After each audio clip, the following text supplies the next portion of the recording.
honor to have your time today and to give back to to our community and help us all grow. And we'll continue to look for top talent. And any of you out there that know top talent that's doing this at a high level, or even up and coming people that we can share. Again, the more we share, the more we grow. So, Kurt, we're looking forward to getting started. I know you've transitioned not only from having a top real estate team, but I know me and you talked about a year and a half, 2 years ago, about 2 years ago now, and so we should just start our own printing company, and you took it and ran with it. So the benefit I know of having you involved with us is people need printing. They're not just talking to someone who only knows printing. You understand the value in the right type of printing, the style, the different formats. So it's really talking, realtor to realtor talk versus realtor to printer talk. So we're excited to have you. Let us shut up and get out of the way so you can share some good stuff. Well, Kenny, you're going to find all the stuff that I screwed up on, and I've failed my way forward to figure out how to do this farming.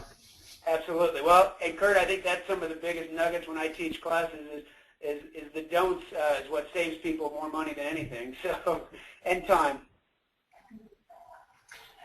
So, Kurt, you've been in real estate since 1986 with Darla, and you mailed over 15 million marketing pieces. It's been a long time. The amazing thing. Did you stamp all those yourself? I'm sorry? Did you stamp all those yourself? Oh, that's a big hell no. I should be politically correct on this, I think, probably. Now, a couple of the stats we wanted to raise here before you get started. Ranked number 2 in Dallas-Fort Worth for transaction size in 2012, number 48 in the U.S., but you've been pretty consistent in the top 100 and consistently top 15 in Keller Williams International. And you decided that, I'm sure you're going to touch on this, but I think it's funny that you're a real estate guy that does that direct mail, and now you own your own printing company. There's probably a story behind that. What happened was, and partly while I do this, I'm getting feedback in my ear while I talk, so I get to hear myself. What happened at the beginning of this year was we saw our vendor come to us, and we've been using this vendor for, I'd say 10 to 12 years. They came to us and they said, well, we have to raise prices on you. And I warned them not to do it, and we ended up leaving that vendor for another print vendor. And 2 months after we left him, he approached us and asked if we would buy 50% of the company. So we were kind of forced into this, into the purchase of the printing company, but it just made sense for us since we do the amount that we do. Now, currently, we mail 51,000 pieces 18 times a year. Wow. And we don't do this every 21 days, which is what 18 times a year comes out to be. We do it seasonally, and I think we'll get into some of this on the slides. Yeah, definitely. Yeah, that's I think the thing, Kurt, I know when I talk with people too, is where we're at today, we do 21,800. Is that we don't want to overwhelm people today. I mean, we started with 1,700 for almost 2 years, grew that to 5,000, then 8,000, and then worked our way up. So, I think where you're at today and where you were obviously was sequential. It built over time, but the numbers have grown because you've led with revenue, and I think it's pretty exciting to see where you're at now and the market share you have. I've talked to a couple clients across the country, and they asked me, should I do 10,000? And my advice actually is to start smaller and get revenue from that and then build the farm. So exactly what you were just saying. Yeah, and I agree. I think it's the best way to do it because otherwise you increase the opportunity to make mistakes versus start small. You can correct quicker. You know that your message is working, and then you can lead with revenue. So I definitely think that's the message for today because a lot of people are just thinking about getting started or have just started and kind of need that little push to say don't quit after 3 months or 6 months. I mean, it's a long-term plan, but if you want to go from having a job to owning your own real estate business, it's going to take time to build. So, the incredible thing about farming is it's a business that's built on marketing, and it is a higher cost initially. But as we build these bigger teams and we have prospectors, and I pay a prospector 30% for them to prospect, go get the listing, and then manage that listing until it's sold. So they get 30%, and that's the cost of sale. Now my marketing costs me 15.5% of my GCI on my direct mail. So actually the direct mail is coming in less expensive than prospectors right now. Absolutely. Well, and your cost basis goes down as your print goes up. You know, obviously you've got a baseline for postage, but as you do more quantity, it's not in direct proportion. Say I'm doing 1,500 versus doing, 5,000. It's not a direct proportion because you get discounts on, the more you mail. So that's exactly right. And I've talked to some agents that have approached me and said, well, Kurt, I want to start with about 200 people in a farm. And 200 just is not enough of a sampling where you're going to get any benefits or results from that. Our advice is to start at 1,000 and just take a farm area of 1,000 at minimum. Now, Kenny, I don't know, what are you talking about in CLME about a minimum farm size?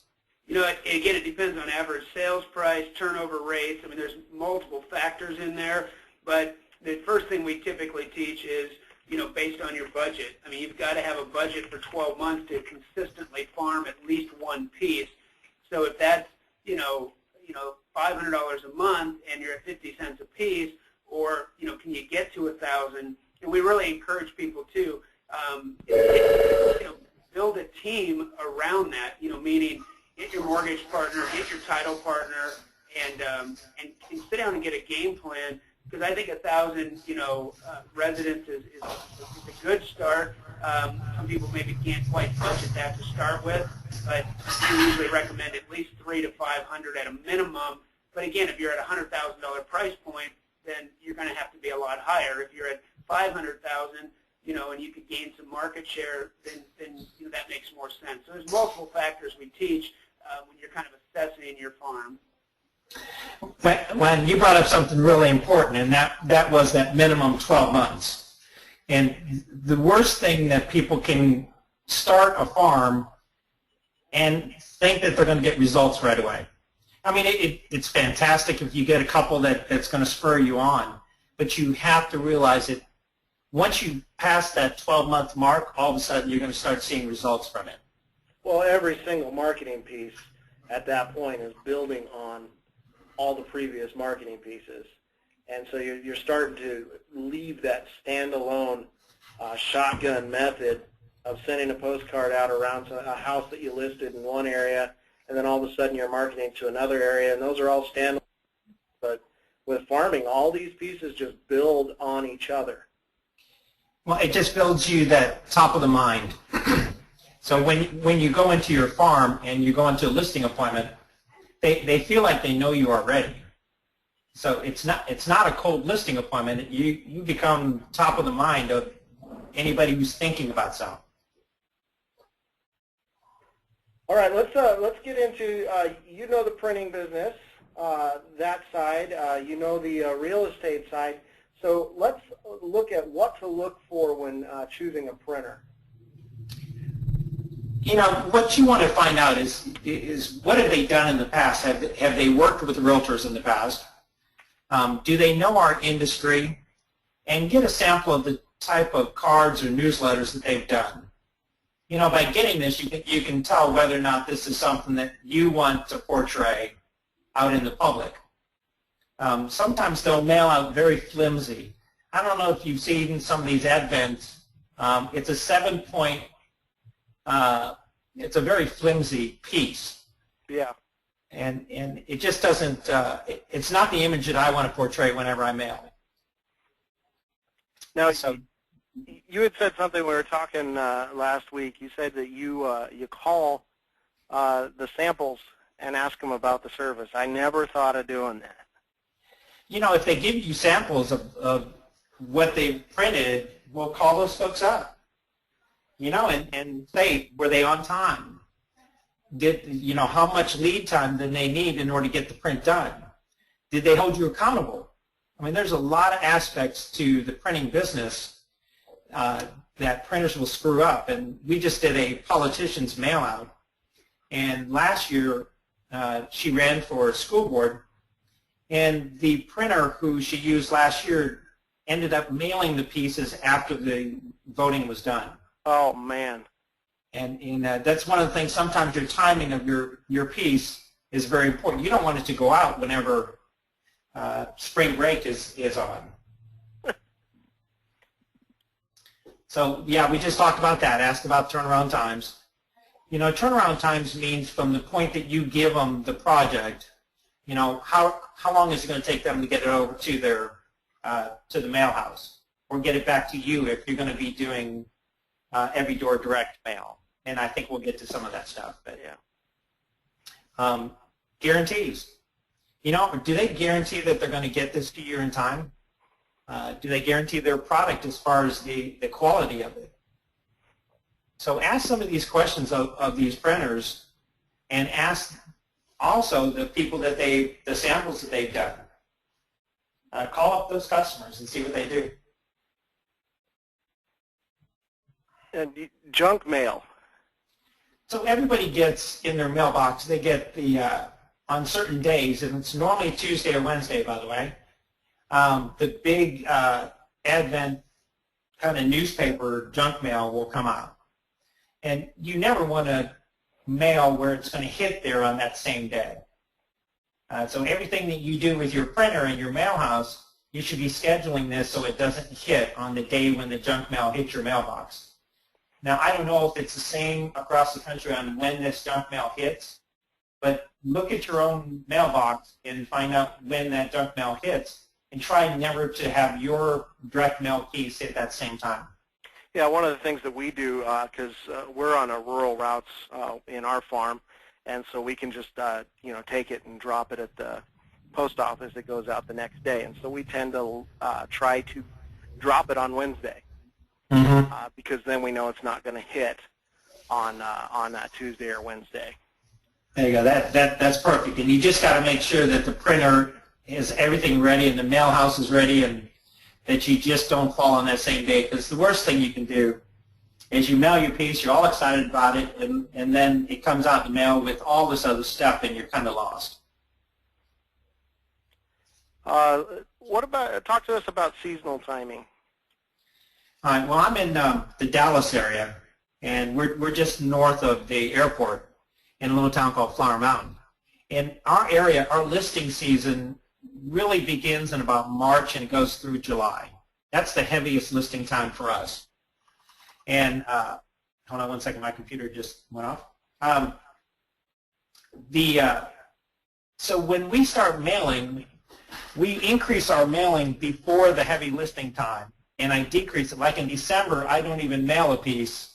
I mail one at Thanksgiving, in essence saying Happy Holidays and come by and see the building, which we do in Christmas lights. But people really aren't listing in December, so we don't even mail in December.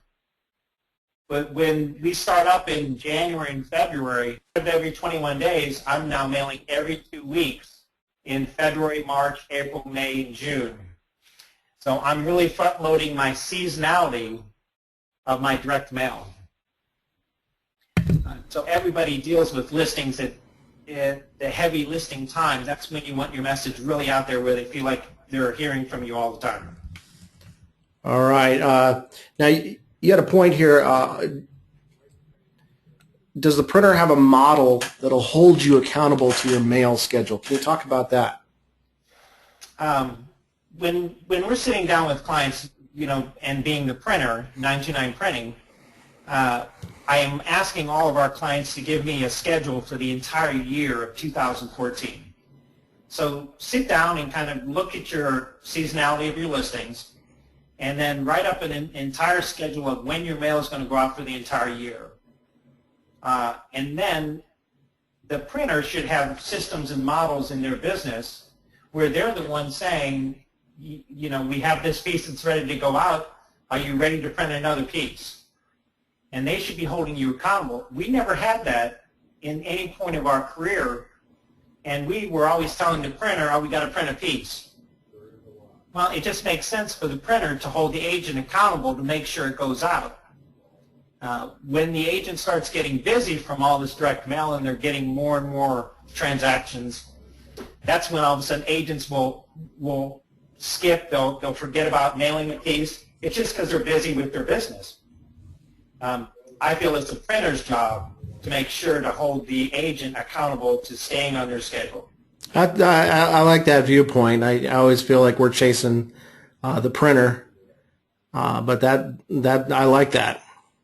Well, you know, the one thing that we really want to do is we want to automate this to the point where the agent isn't even touching the mail. If the agent has their schedule and the printer has his schedule and the mail house has a schedule, then the only thing the agent should be doing is approving what's being printed and when it's being printed.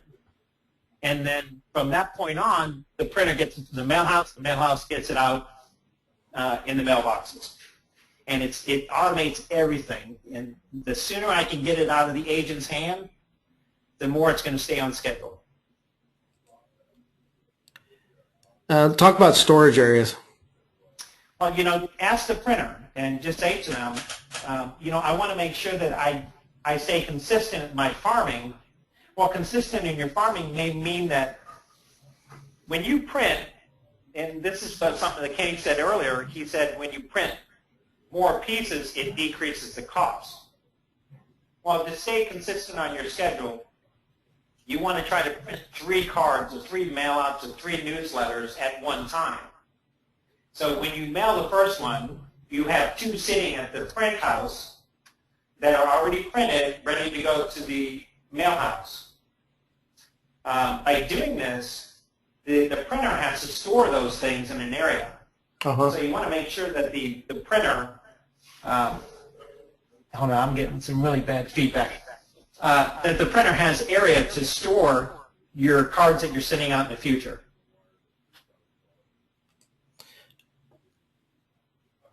I don't know if everybody understands what I'm talking about when I say a mail house.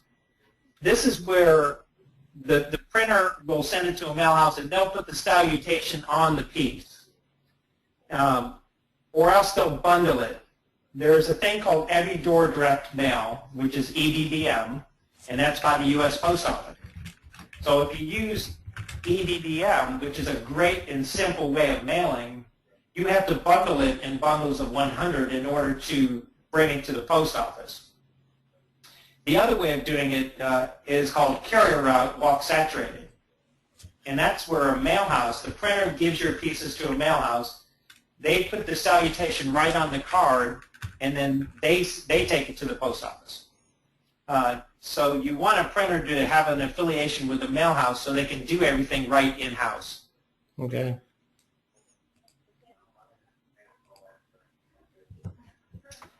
This, of course, you know, I don't know if you guys will be doing your own pieces or you have your own artwork that you want to do. We just did some stuff for Lori Balin, which is just, she designed some great cards. And it's important that the printer have a graphic artist on staff who's tied in, where understands the print schedules, and his design work is something that you want to portray to the public. But I just assume that every single real estate agent is going to have a graphic artist on their own staff, right? They should. Yeah, they should, but that's not going to happen. Everybody's got to start somewhere, and probably one of the first hires that you're going to bring on is probably not going to be a graphic designer to work full-time in your office. You know, you start building a team, and you get a marketing person on your team, and you find out how many different aspects there are to marketing, and they're never going to be great at all of them, or else I haven't found that person yet. Yeah, and so, for the folks that are starting out in farming, it's generally going to be, a single agent, single staff. They're doing everything, and to be able to have a printer that is able to do that graphic design for them, that's a huge thing. And I think for a lot of people, that's a big stress reliever. Well, one of the things like with 929 printing, we've got about 100 cards that we've used in the past that I've personally mailed out. that the graphic artists can now change those cards up. That costs $250 to change the card up and make it the agent's card. But you don't have to rethink what you're going to mail. You can actually pick all different cards that we've done in the past that were successful. So that's one of the benefits of being a realtor and also being a printer, is that we've done all these cards already and we've mailed them. Well, we're giving you a library of these cards. And I'm sure that the ones that just totally bombed, you're probably not going to be bringing back. Yeah, no. In fact, this year we're going to do some comedy. We used to have such great results with humor, and once a community knows that you produce, then self-loathing humor is something they love, and you truly have about 5 seconds from their hand once they get the mail into the garbage. So 90% of the time, they don't just make them smile. Send out a message that portrays that you're selling homes, but also that leaves them with a smile so they don't think you're a prima donna. Yeah, we had a lot of good feedback and some great response off of a piece we did. We've got a golf course community in our farm, and so we went out there, had a picture of Kenny driving off the driving range, and then superimposed a picture of him trying to dig a ball out of the water hazard, and it said, great golfer? No. Great real estate agent? Yes. And I tell you, so self-loathing humor is great, but they have to know that you produce. Yeah. So consulting with the message's effectiveness and timing. So when a printer when you're interviewing printers, talk to them about the messages that they've sent in the past for whatever industry that they sent them for, and try to find out from that person that they sent it for, the business, try to find out was it effective, and how did they develop that message. So we want to try to make sure that you ask the questions on the card that are going to get calls back. All right.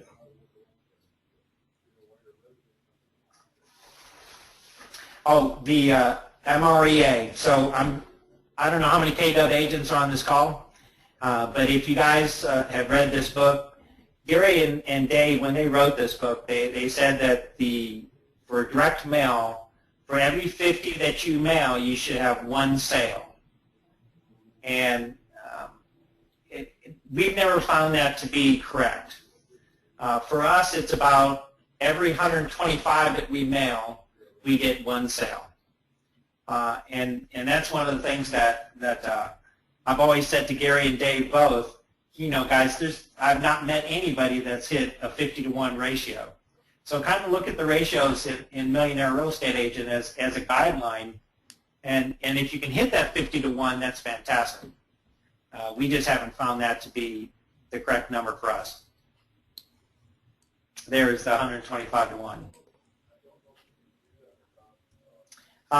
When starting a farm, back in 1990, we started farming in 1990, and there was a company called Hobbs Herder, and they did this survey out to a community.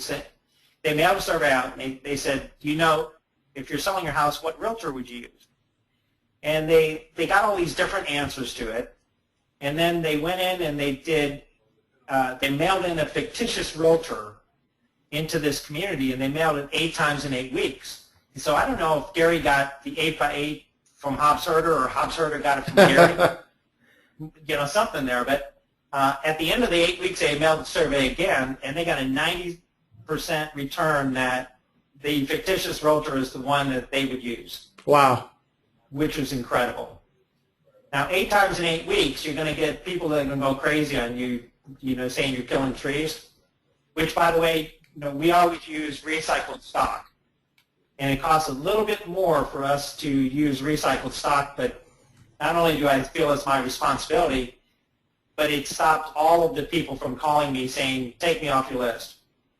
And it just makes sense to use recycled paper. And we use that in our printing company. And do you put that on the pieces? Yes, absolutely. Yeah. We have a recycled logo that you'll see on all of our pieces, just so the consumer can see that. But for anybody thinking about starting a farm, I think it's the best idea you possibly could do is hit it 4 times in 8 weeks. So you're going to hit it pretty rapidly, and budget this. So at the end of 2 months, they're going to know who you are, and you're jump starting your farming. So if you can budget to do this, 4 times in 2 months, boy, I tell you, that would yield your results faster. All right, and I just wanted to let everybody know we're seeing some questions come in. We will answer all your questions at the end, so feel free to put those into the GoToWebinar widget, and we will get to all of those questions for you. Let's talk some of the best practices for print. Now, you talked a little bit on that one. Avoid hitting on the same day as junk mail. Now, why do you want to do that? You just don't want to be lost with all the other junk mail. Yeah. And yeah, we talk about that. The strive to be hyper local. This is where we do a gunshot method. The 51,000 is being mailed to 3 different cities. And that's where I see myself get beat in certain farm areas is somebody who's taking a subdivision and they're being very local about that subdivision. And so strive to just, when you start this, work in one neighborhood and give a lot of data about that neighborhood. So Yeah. hyper-local is no ifs and buts. I know, Kenny, I know you guys are very effective with your newsletter. That's the way of doing it. Well, This I'll is tell you where what, we're not as effective. People pick it up and open it because it's got that hyperlocal info in it, because it's for them versus for whoever's sending it. A lot of the marketing pieces, it's you look at it and it's all about the person sending it, and we like to kind of bring them in. Of course, there's pages in there that's all about who's sending it, but we want to make sure that it's got that hyperlocal feel to draw them in. Be authentic in your message. I don't remember what that was about.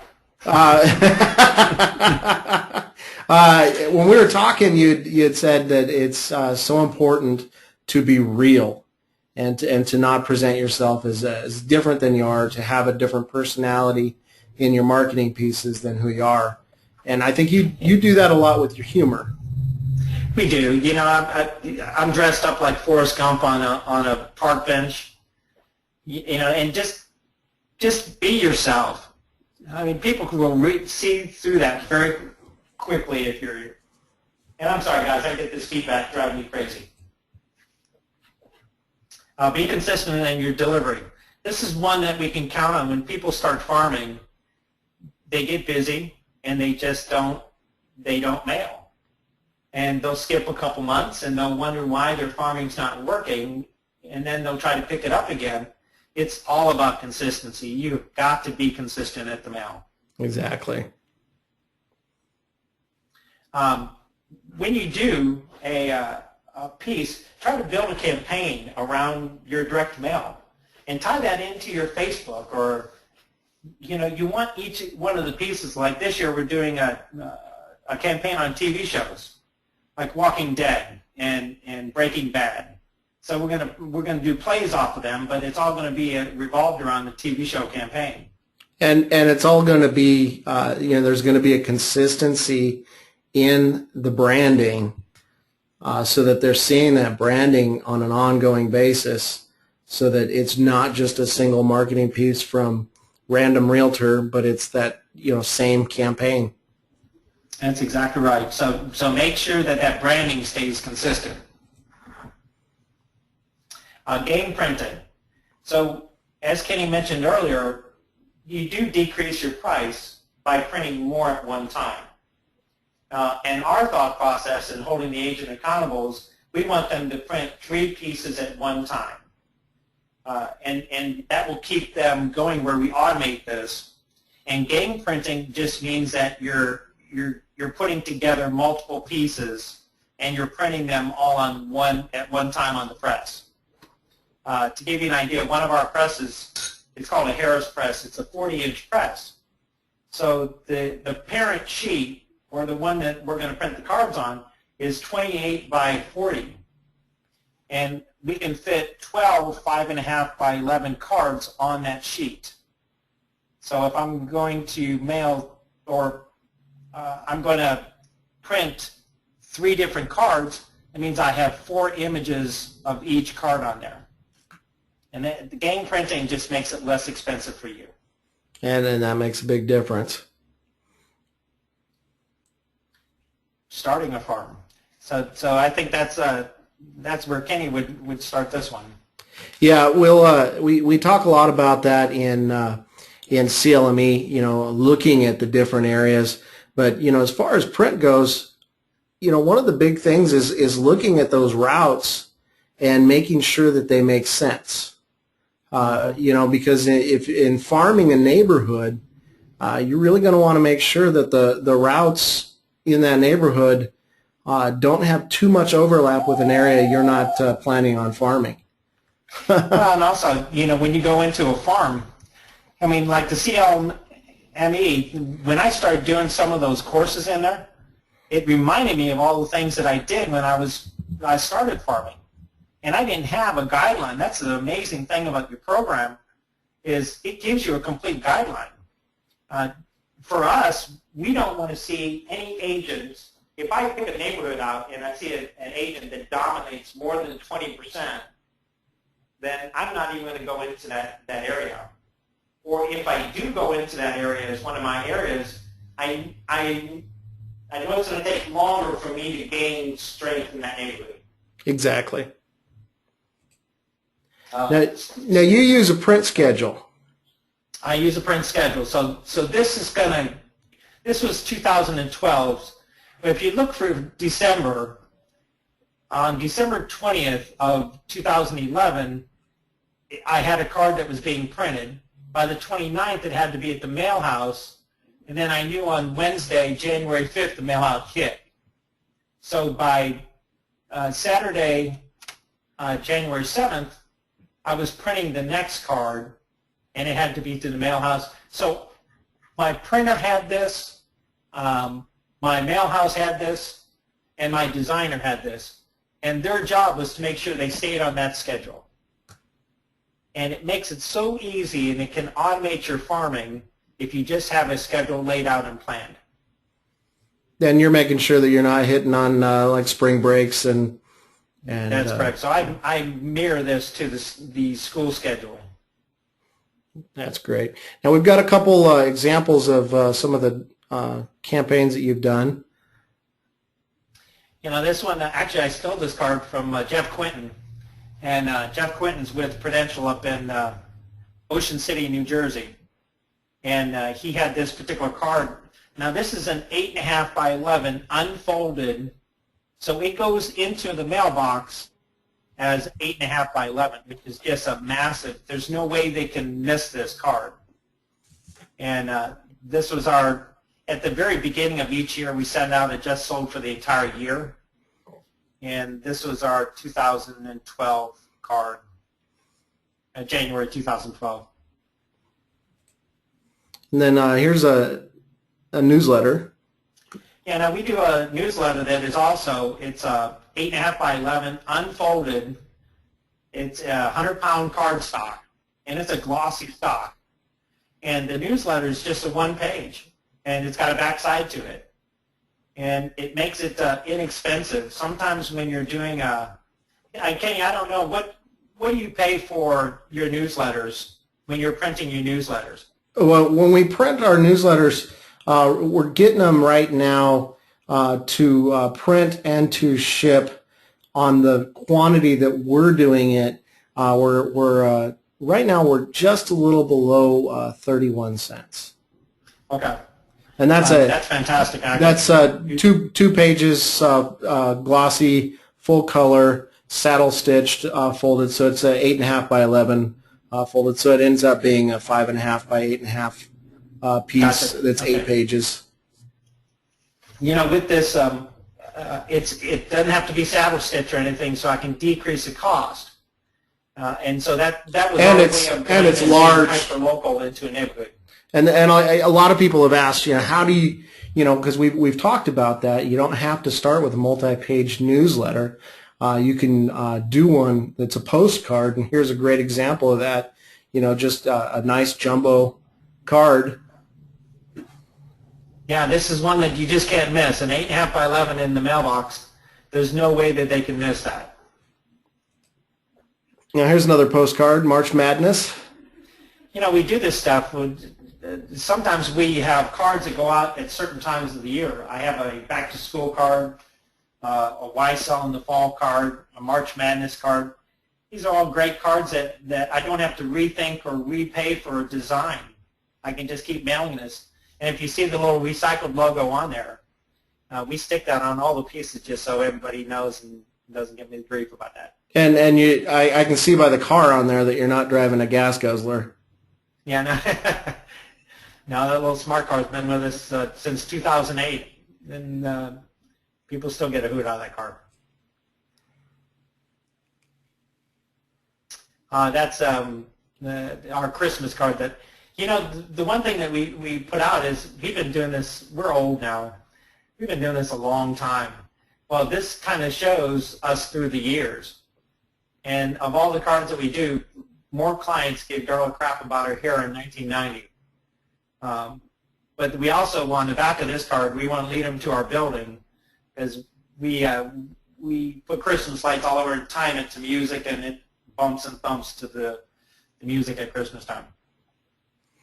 Now, some people have asked about your print shop, 929. Mm-hmm.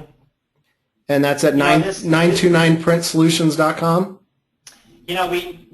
When we sell houses and we list houses, if it's at exactly a break point in the MLS, because everybody searches on break points in the internet, so we'll list exactly at that price. If it's $200,000, we'll list exactly at $200,000.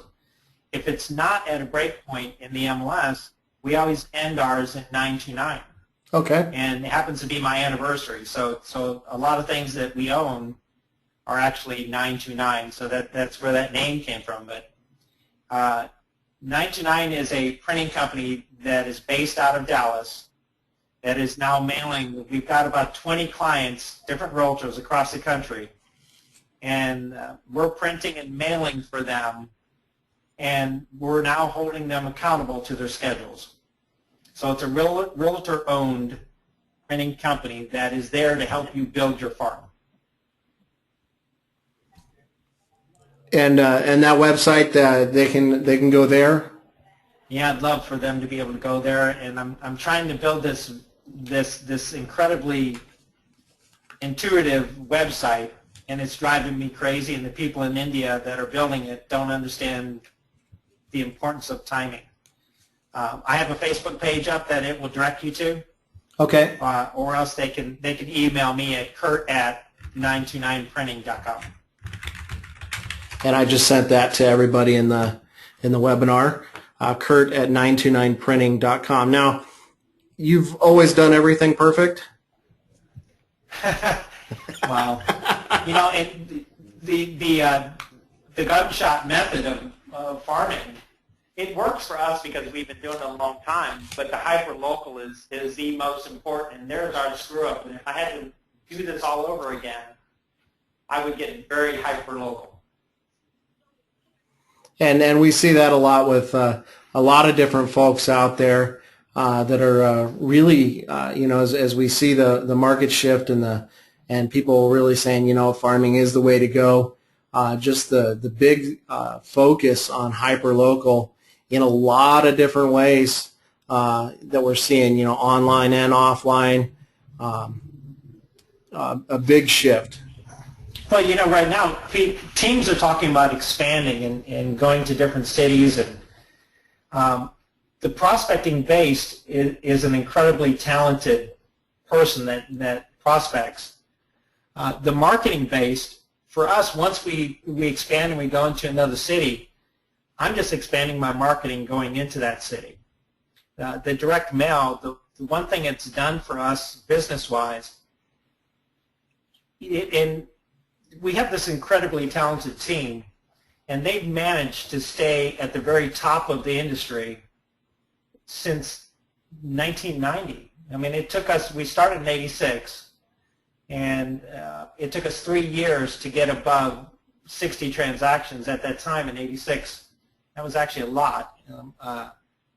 But this business has just grown to, it's all automated now. And it keeps doing a massive number of transactions every single year, and it's all based on direct mail.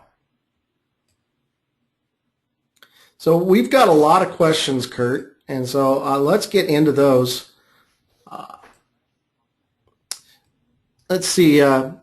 Wally wants to know, he says, in my existing farm, a lot of the mailers are just listed and just sold. He's looking to expand to a different farm where he has no listings or sales. What do you suggest to mail to that new area to get started? Now, one of the things that we like to see is using your brokerage and using some of those just solds and just listed for there. The listings, of course, with the permission, but those just solds, one of the things that we do in our newsletter is we list all the ones that are sold in that area. We don't just only put ours. People think that they're all ours, but that's exactly what to do. The amazing thing is you could send out a just listed, and it could be somebody else's listing. You're giving general information. Shane wants to know, can we get a copy of the PowerPoint? Shane, we'll do one better. We're actually recording this webinar, and so we'll have it up on the CLME site later this afternoon or tomorrow, and we'll have some of the bullet points from the PowerPoint there on the site.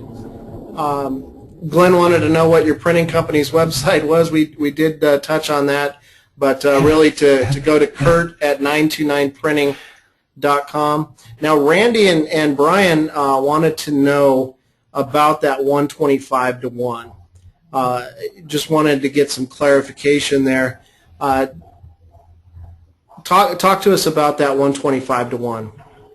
So when you mail, expect one sale to come out of every 125 homes that you mail to. So is that so Brian's asking, for every 125 people mailed 12 times, so if it's a 12 direct, do you expect one sale? That's right.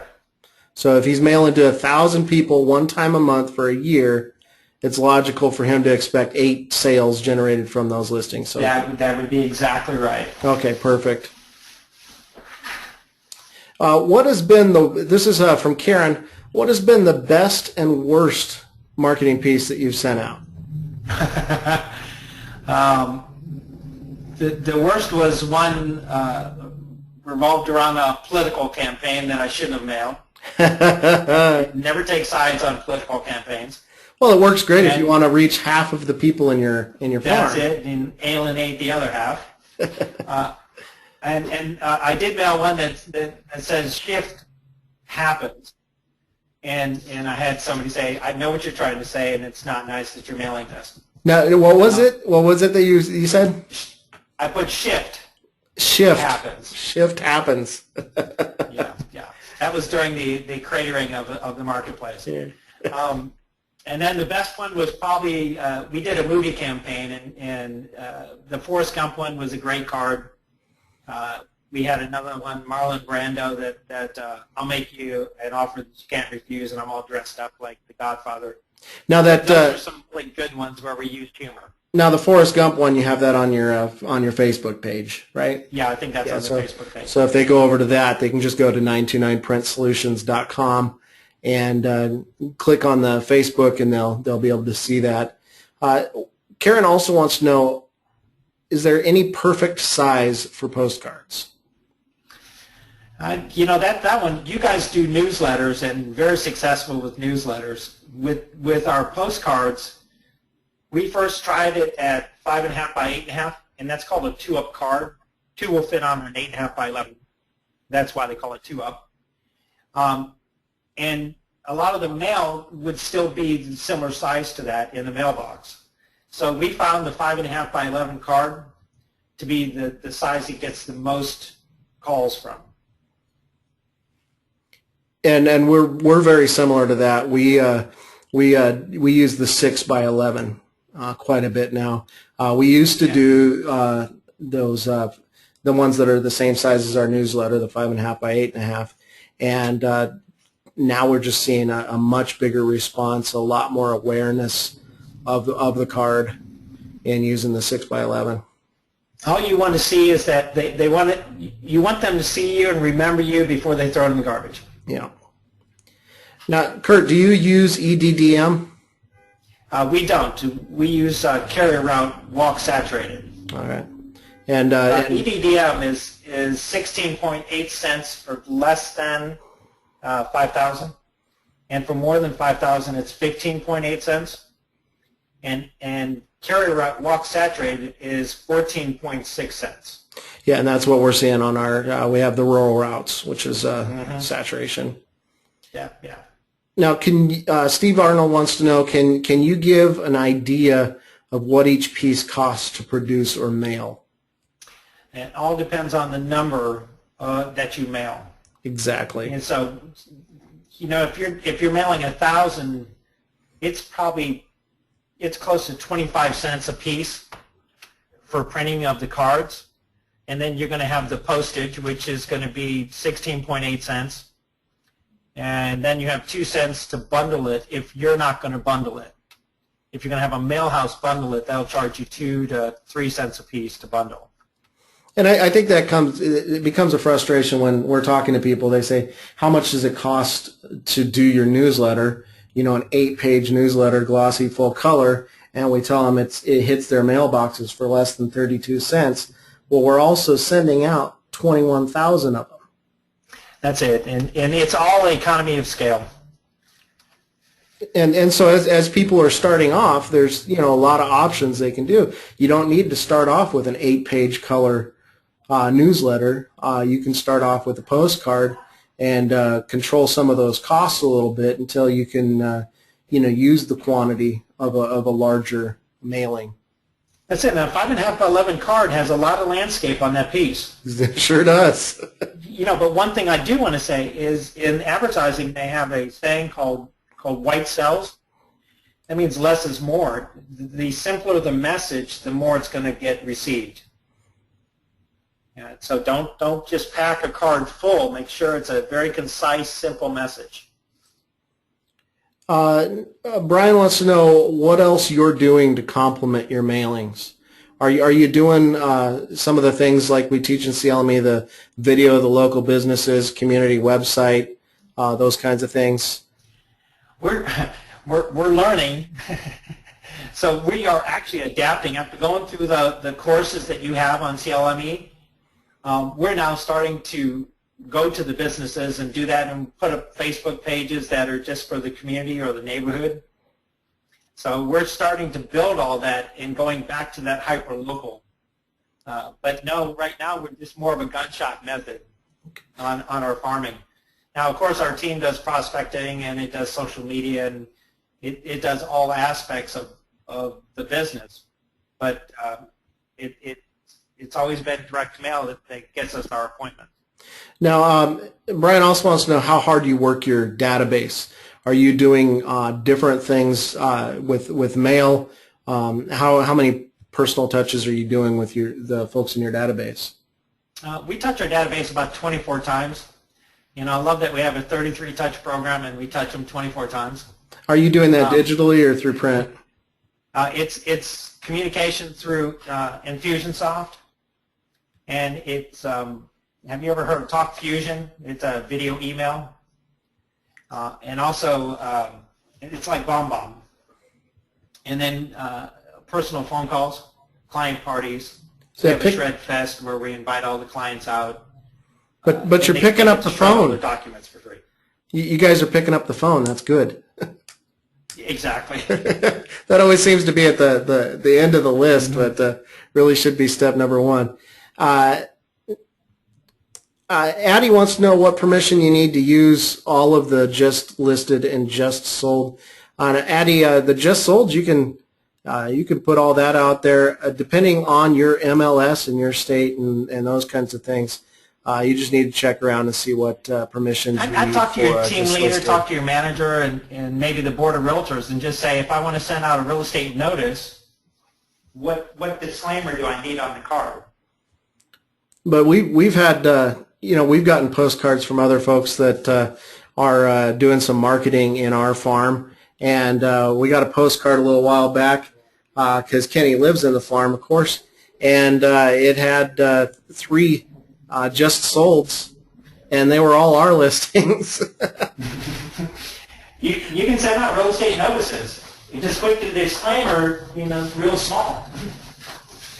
Now, Steve wants to know, you mentioned paying 30% to your prospector. So is that a listing agent that's working for you?